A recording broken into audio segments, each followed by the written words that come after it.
गाजरडोबा barrage से भरी वाहनों को चलाने की मांग में स्थानीय लोगों ने किया पथ अवरोध। Every drop of water counts. SBM Gold's water tank is the most sustainable and durable water storage solution available. Our hashtag Asli Commitment. Teesta barrage से भरी वाहनों का यातायात रोक दिया गया है और इससे ट्रक व्यापारियों सहित स्थानीय निवासियों को काफी नुकसान हो रहा है।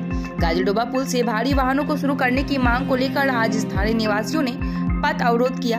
पथ अवरोध में शामिल इलाके की महिलाओं ने जिला शासक से हस्तक्षेप की मांग की है। स्कूल की परीक्षा बंद कराकर अपने बच्चों को साथ लेकर उन्होंने पथ अवरोध किया और सेतु से वाहनों की शुरू करने की मांग की।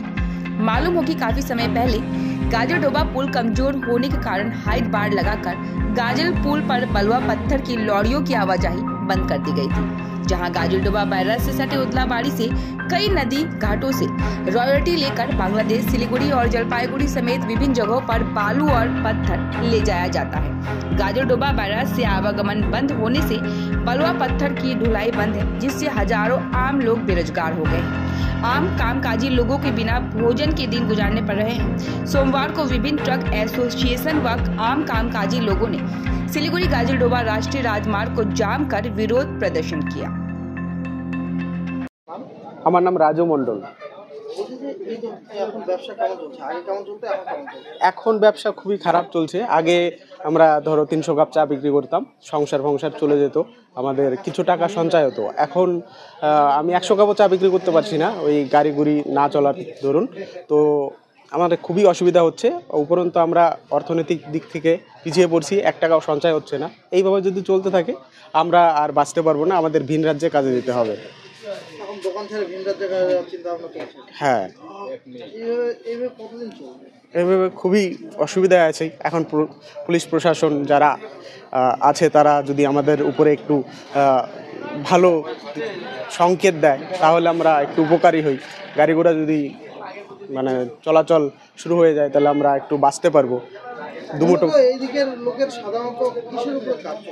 আমাদের এখানে প্রধানত গজলডোবাতে ওই বালু পাথরের বৈধ কাজ যেটা আছে, বৈধ বালু পাথর যেটা যাচ্ছে আমাদের এখান থেকে, ওটাতেই মেন ভিত্তি করে আমাদের সবাই বেঁচে আছে ওটার উপরে। হ্যাঁ, গ্রাম মানুষের এখানে অনেকেই শ্রমিকের কাজ করে ওখানে গিয়ে। আগে আমরা ওই রাত 2টোর থেকে দোকান খুলে রাখতাম, এখন আমরা খুলতে পারতেছি না, বেচা কিনে নেই, গাড়ি ঘোড়া চলছে না। ঠিক আছে, খুবই অসুবিধার মধ্যে আছি। আমার নাম সুফল বিশ্বাস। ব্যবসার হালাত তো খুবই খারাপ। লোন টোন নিয়ে দোকান স্টার্ট করছি, তারপরে যা দেখা যাচ্ছে গাড়িটি যেভাবে বন্ধ হয়ে গেল, বালিপাথর নদী খাদান যে আমাদের ছিল সব বন্ধ হয়ে গিয়ে ব্যবসা একদমই বসে গেছে। এবার আমাদের যে মানে গাড়ির যে স্টাফরা আছে, যে খরচাপাতি নিত, তারা তো একদমই বাজারে আসা বন্ধ করে দিয়েছে। একদম মানে কি বলবো, মানে বাচ্চা কাচ্চা নিয়ে একটু সমস্যার মধ্যেই আছি বর্তমানে, মানে খুবই সমস্যা চলছে। হ্যাঁ, দেখা যাচ্ছে দোকানের যে মাল আনছেন বা মাল বিক্রি হচ্ছে, তারপরে কি মাল আনার পয়সা থাকছে কি? তেমন ভাবে তো বিক্রি হচ্ছে না। এবার মুদি দোকানের তো একটা সিস্টেম যেটা আছে, মাল মানে দোকান চলুক কিংবা কম চলুক কিংবা বেশি চলুক, মাল কিন্তু টুকটাক আনতেই হবে। সেটার টাকা পয়সায় সমস্যা তো হচ্ছেই, আছেই। কি নাম? সুফল বিশ্বাস।